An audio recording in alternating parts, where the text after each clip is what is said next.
میرے رسول پاک صلی اللہ علیہ وسلم کا ایک فرمان ہے مصنف عبد الرزاق میں، یہ حدیث آپ نے آج یاد رکھنی ہے۔ نبی پاک صلی اللہ علیہ وسلم نے فرمایا کسی آدمی کے نماز اور روزے سے متاثر نہ ہونا، پہلے دیکھ لینا کہ وہ امانت دار ہے کہ نہیں۔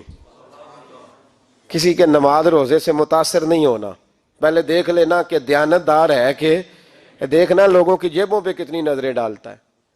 فرمایا بہت سارے نماز روزے والے دھوکے بازی کرتے ہیں، دیانتی نہ کریں، اپنے عہدے کا پاس رکھیں، اپنے منصب کا خیال رکھیں۔ عہدہ جس جگہ آپ موجود ہیں آپ کی ذمہ داری ہے۔ میرے رسول پاک صلی اللہ علیہ وسلم نے فرمایا ہر بندہ تم میں سے نگران ہے، اور جو اس کی رعایا ہے اس کے بارے میں اس نے جواب دینا ہے۔ کبھی بھی بددیانتی نہ کریں۔ ہم لوگوں کا پہلے اعتماد حاصل کرتے ہیں، پھر اس اعتماد کو ٹھیس پہنچاتے ہیں۔ اس کا نقصان پتہ کیا ہوتا ہے؟ دنیا میں سب سے کمزور شخص وہ ہوتا ہے جس پر کوئی اعتبار نہیں کرتا۔ جس کا اعتماد ضائع ہو جائے وہ آدمی بکھر جاتا ہے۔ کبھی بھی دھوکہ دہی کی پالیسی نہ بنائیں۔ ہم لوگوں سے مفادات لینے کے لیے اپنے رویے میٹھے کرتے ہیں، اور جب کام نکل جاتا ہے پھر ہمارے رویے بدل جاتے ہیں۔ یہ دھوکہ ہے، یہ بددیانتی ہے، اس کو اللہ رسول نے پسند نہیں کیا۔ میرے نبی پاک علیہ السلام نے فرمایا جس میں 3 باتیں پائی جائیں وہ تو منافق ہے۔ اگرچہ علماء کہتے ہیں یہاں منافق اعتقادی مراد نہیں، منافق عملی مراد ہے، لیکن حضور نے فرمایا منافق ہے۔ یا رسول اللہ کون؟ فرمایا وہ بندہ جب بات کرے تو جھوٹ بولے، جب وعدہ کرے تو مخالفت کرے، جب امانت رکھی جائے تو بددیانتی کرے، یہ تو بندہ منافق ہے۔ حضرت ابو نور علیہ رحمہ نے لکھا ہے، فرماتے ہیں محمود غزنوی کا دور تھا تو ایک آدمی محمود غزنوی کے پاس نا اپنا کیس لے کے آیا، مدعی بن کے آیا۔ اس نے کہا بادشاہ میرا کیس بڑا نرالا ہے۔ بادشاہ سلامت نے کہا وہ کس طرح؟ کہنے لگا یہ میرے پاس ایک تھیلی ہے، میں نہ سفر پہ جانے لگا تو یہ تھیلی پوری ہیروں کی بھری ہوئی تھی۔ فلاں علاقے کے جو قاضی صاحب ہیں نا، میں جاتی دفعہ میں کہیں سفر پہ جا رہا تھا تو میں ان کے پاس چھوڑ گیا کہ رستہ لمبا ہے، کہیں کوئی مجھ سے چھین نہ لے، ہیروں کی بھری ہوئی تھی۔ کچھ دنوں کے بعد میں واپس آیا ہوں، قاضی صاحب نے مجھے تھیلی واپس کی ہے تو اس میں ہیروں کی بجائے کھوٹے سکے نکلے ہیں۔ اب میں نے قاضی صاحب سے کہا ہے تو قاضی صاحب تو میرے گریبان تک آتے ہیں، وہ کہتے ہیں بتا کہیں سے پھٹی ہے، کھلی ہے؟ وہ جس طرح ٹانکے لگا کے تو نے سی تھی اسی طرح لگے ہوئے ہیں کہ نہیں؟ تو حضور لگے بھی بالکل اسی طرح ہے، نہ پھٹی ہے نہ کھلی ہے۔ اب میں لٹ گیا ہوں، میری کل عمر کی کمائی ضائع ہو گئی، کھوٹے سکے کہاں اور ہیرے کہاں؟ تو مہربانی کریں، اور آپ کی بارگاہ میں اللہ رسول کے نام پر حلف دیتا ہوں کہ میں ہوں بالکل سچا۔ محمود غزنوی کہنے لگے تو جا، تھیلی چھوڑ جا، اور جب میں تجھے بلاؤں گا پھر دوبارہ آنا۔ وہ شخص چلا گیا۔ محمود غزنوی اٹھے، دربار برخاست کیا، لوگوں سے کہنے لگے چلے جاؤ میں 3 دن کے لیے سیر کرنے جا رہا ہوں، 3 دن کے بعد لوٹوں گا۔ اکیلے جب رہ گئے نا محمود دربار میں تو محبوب نے چھری منگائی۔ وہ جس تخت پہ بیٹھتے تھے وہاں گدا بچھا ہوا تھا، یہ گدا پڑا ہے نا، وہ گدا بچھا ہوا تھا۔ محمود نے چھری کے ساتھ اس کو پھاڑ ڈالا اور چھری جیب میں رکھی نکل گئے۔ کہنے لگے میرے بعد کوئی میرے دربار والے احاطے میں داخل نہ ہو۔ محمود چلے گئے۔ اب وہ صفائی کرنے والا جب آیا نا، اس نے آ کے دیکھا تو گدا تو پھٹا ہوا ہے۔ اس نے شور ڈال دیا، پہرے دار بھی آ گئے، فلاں صاحب بھی آ گئے، فلاں صاحب۔ اس نے کہا او خدا کے بندو، اس کا گدا پھٹ گیا ہے، وہ تو مار ڈالے گا۔ اس نے کہا تھا سوائے صفائی اور نگرانی والے کے دوسرا آئے کوئی نہ، اور یہاں آیا بھی کوئی نہیں، پہلے دن ہی پھٹا ہوا ہے تو لٹکا دے گا سب کو، کیا کریں؟ شور ہو گیا، سارے دربار کے ملازمین اکٹھے ہو گئے۔ ایک بندہ بولا، کہنے لگا فکر نہ کرو، میں کیسے بندے کو جانتا ہوں، اس طرح سیے گا کہ جس نے پھاڑا ہوگا اسے بھی پتہ نہیں چلے گا کہاں سے پھٹا تھا، ایسا بہترین رفو کرے گا کہ پتہ بھی۔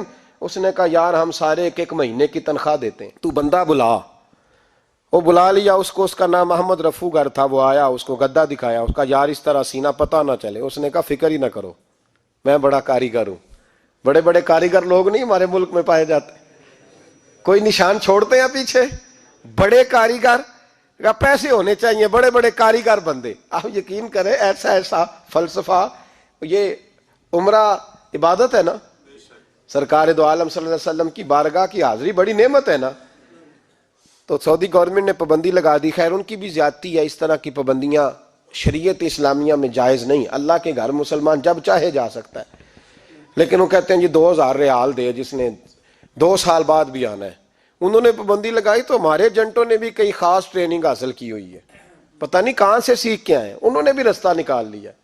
ایک صاحب سے میں نے کہا کہ جناب وہ 2000 ریال لگ گیا تو کیا کرنا ہے؟ کہنے کوئی مسئلہ نہیں، پاسپورٹ نواں بنوا لو، گنجائش ہے، یعنی ہر شے کا حل ہے۔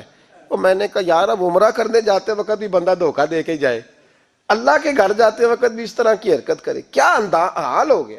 ہر چیز کا لوگوں نے حل نکال لیا، ہر چیز کا لوگوں نے سٹائل بنا لی۔ ایسا نہ کریں، یہ درست نہیں۔ احمد رفو گر کہنے لگا اس طرح سیوں گا کہ پھاڑنے والے کو بھی پتہ نہیں۔ ان کا پیسے لے یار تو سی دے۔ اس نے سی دی، اگلے شام ہی لا کے بچھا دیا گدا۔ تیسرے دن بادشاہ سلامت آئے، آ کے پہلی نظر گدے پہ ڈالی، اس نے بلایا سب ملازمین کو، کہا کس نے سیا ہے؟ کہا جناب کیا ہوا؟ کہا یہ پھٹا ہوا تھا۔ کس نے؟ کہا نہیں پھٹا ہی نہیں۔ وہ کہنے لگے بنو بات، میں خود پھاڑ کے گیا تھا، تو بتاؤ صحیح سیا کس نے ہے؟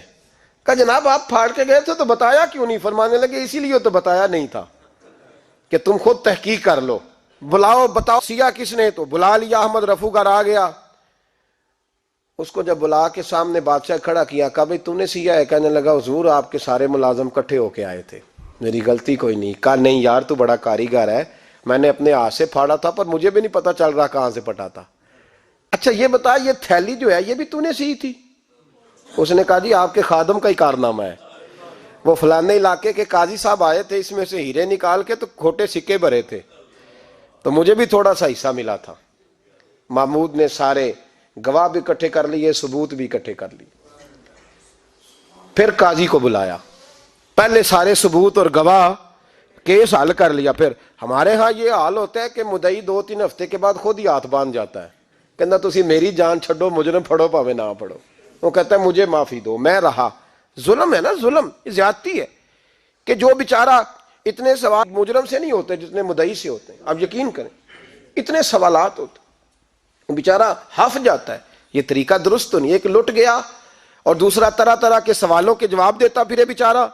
سارے ثبوت اکٹھے کر کے قاضی صاحب کو بلایا، تنہائی میں لے جا کے محمود غزنوی نے کہا قاضی صاحب آپ سے غلطی ہو گئی، غریب آدمی تھا، وہ لٹ گیا ہے، اس نے تو بڑی مشکل سے کچھ ہیرے جمع کیے تھے اور اس کی کل کائنات تھی، تو آپ اس کا مال اسے دے دیں، بات ختم۔ قاضی صاحب کہنے لگے آپ مجھ پہ الزام لگا رہے ہیں، سوال ہی نہیں پیدا ہوتا۔ آپ میری داڑھی دیکھیں، آپ میرا اعزاز دیکھیں، دنیا جانتی ہے میں اس کا۔ قاضی صاحب انسان بھول ہی جاتا ہے، بندہ بھول جاتا ہے، غلطی ہوگی، مال نے کہا نہیں کہا میں تنہائی میں پوچھ رہا ہوں، میں اس وقت پوچھ رہا ہوں جب دوسرا موجود کوئی نہیں، آج توبہ کر لے، میں کچھ نہیں کہوں گا، تو میری زبان پہ اعتبار کر، تجھے پتہ ہے میں جو کہتا ہوں اس پہ عمل بھی کرتا ہوں، باز آ جا۔ پر قاضی نے کہا نہیں میری غلطی کوئی نہیں۔ محمود نے پھر بڑے دربار میں بلا لیا، مجمع عام میں۔ مہلت کے دنوں میں جو توبہ کر لے وہ بچ جاتے ہیں، لیکن لوگ رسوائیوں کے دنوں میں پھر واپس لوٹتے ہیں اگلا گھر دیکھ کے، پھر حالات اور طرح کے ہو چکے ہوتے ہیں۔ جب بڑے دربار میں قاضی کو بلایا، بھائی تو مانتا ہے کہ نہیں؟ اس نے کہا نہیں۔ تو کہا بلاؤ احمد رفو گر کو۔ جب احمد رفو گر آیا تو بوڑھے قاضی کی ٹانگیں کانپنے لگی، جملے ٹوٹنے لگے، لفظ زمین پر گرنے لگے، بات صحیح نہیں ہوتی، زبان لڑکھڑانے لگی۔ محمود کہنے لگے قاضی میں نے تجھے کہا تھا وہاں مان جا بات، اب بڑے دربار میں بول۔ تو جب قاضی صاحب کی گردن خود بخود جھک گئی تو دنیا سمجھ گئی، کہا نکل جا میرے دربار سے۔ محمود بولے نکل جا، اتنی تجھے عزت دی، اتنی بڑی تنخواہ دی، قاضی بنایا، اور یہ تھوڑی سی رقم کے لیے، تھوڑی سی رقم کے لیے تو بددیانت ہو گیا، چل چلا جا، نکل۔ قاضی دربار سے نکلا تو لوگ لعنتیں برسانے لگے۔ کل جو دکانیں چھوڑ کے سلوٹ کرنے آتے تھے وہ کہنے لگے اس کی عمر دیکھو، اس کے کام دیکھو، دیکھو اس نے کیا کیا۔ گھر گیا، بچے جن کے لیے پاپ کمایا تھا، جنہاں لی تو پاپ کمائے ہن کتھے نہیں ہو تیرے کر دے۔ وہ بچے کہنے لگے ابا جی ہم تو سکول مدرسہ جانے کے قابل نہیں رہے، امید تھی کہ بیوی ساتھ دے گی۔ وہ کہنے لگی میں میکے کیسے جاؤں گی، گلی کی عورتیں طرح طرح کی باتیں بناتی ہیں۔ اور بھائی کامیابیوں کے بڑے سربراہ ہوتے ہیں، کوئی کامیاب ہو جائے تو سارے کہتے ہیں میری سپورٹ سے ہوا ہے، ناکامیاں ہمیشہ یتیم ہوتی ہیں، ناکامیوں کا کوئی سربراہ نہیں ہوتا۔ جب تک تو قاضی تھا تو بڑے بات تھی، ہر بندہ کہتا تھا رشتہ دار ہے، رسوائی ہو گئی تو وہ تیری آنکھ ہو یا سنگ ملامت کی چبھن، کون پہنچا ہے میرے درد کی گہرائی تک، دور شہرت میں تو یاروں نے کیا یاد بہت، ساتھ آیا نہ کوئی کوچے رسوائی تک۔ اور میاں صاحب کہنے لگے ساری عمر ہی آٹا گد ہے، میں لکھاں کیتے نہیں پیڑے، اب وقت آیا ہی تے محمد بخشا کوئی نہیں ہوں بیٹھا نیڑے، حالات ہی بدل گئے۔ قاضی خاموشی سے اندر چلا گیا، اپنی رسوائی سمیٹ کے بستر پہ لیٹا، نہ روٹی کی بھوک لگی، نہ پانی کی پیاس لگی، نہ نیند آئی، ساری رات تڑپتا رہا۔ سویرے گھر والوں نے دروازہ کھولا تو روح پرواز کر گئی تھی، دنیا چھوڑ گیا۔ حضرت ابو نور علیہ رحمہ بولے، فرمانے لگے یاد رکھو کبھی بددیانتی نہ کرنا، کبھی۔ یہ تو محمود غزنوی کی عدالت تھی، قیامت میں رب کریم کی عدالت لگے گی۔ اور فرمایا وہاں تو گواہی دینے والا احمد رفو گر تھا، قیامت میں تو تمہارے اپنے ہاتھ پیر گواہیاں دیں گے، ہمارا اپنا وجود گواہی دے گا۔